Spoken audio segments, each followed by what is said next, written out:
Revenons sur les 3 erreurs du gouvernement dans cette réforme des retraites, alors que, à l'heure où nous enregistrons, eh bien, on ne sait pas encore si l'Assemblée va voter ou pas cette réforme. Mardi, aux questions au gouvernement, Elisabeth Borne y croyait encore. Mesdames et messieurs les députés, dans cette Assemblée, une majorité existe qui croit au travail, y compris au travail des seniors. Alors que l'issue du processus soit un succès ou un échec, qu'il y ait 49-3 ou pas, eh bien cet épisode va forcément laisser des traces, et si l'on rembobine la chronologie, on peut déceler 3 erreurs du gouvernement et d'Emmanuel Macron dans ce qui est bien un feuilleton. La première erreur, c'est de commencer le quinquennat avec une réforme basiquement comptable, hein.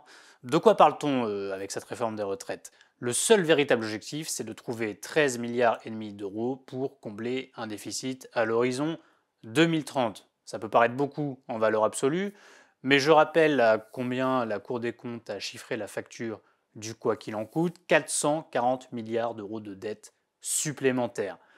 Ça veut dire qu'un milliard ne veut plus dire grand-chose aux yeux de l'opinion publique, mais surtout, on peut se poser la question, est-ce que c'était la meilleure option de commencer ce quinquennat lourd d'enjeux importants avec une réforme comptable et de dépenser autant de temps, d'énergie et de capital politique dans cet effort?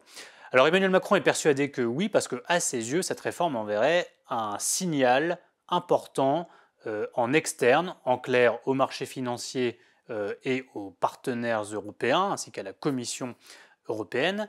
Et puis cette réforme permettrait, grâce au surplus de travail généré, de dégager des marges de manœuvre budgétaires pour faire des investissements dans ces futures réformes.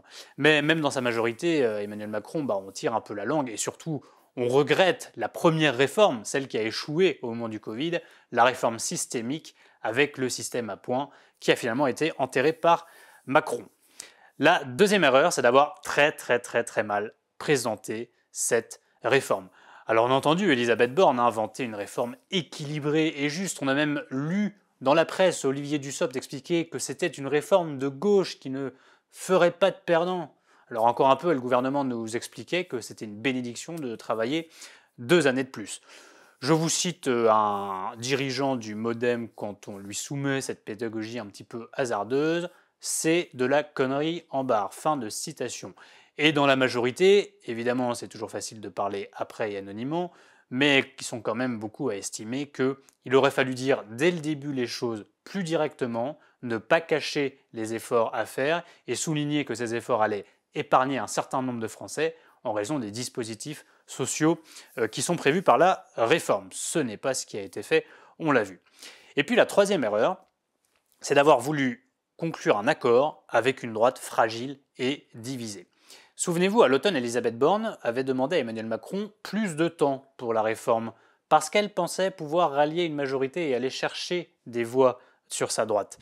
Mais elle s'est aperçue un peu tard, la Première ministre, que quand elle topait avec un Éric Ciotti, patron des Républicains, ou avec un Olivier Marleix, le chef de file des députés LR, en fait ça n'engageait pas les autres députés les Républicains, dont beaucoup sont à leur compte.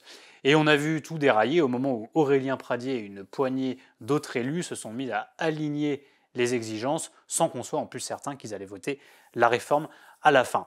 Le résultat, c'est qu'à quelques heures du vote solennel de la réforme, à Matignon, on en était toujours à recompter les voix à droite pour s'éviter un échec.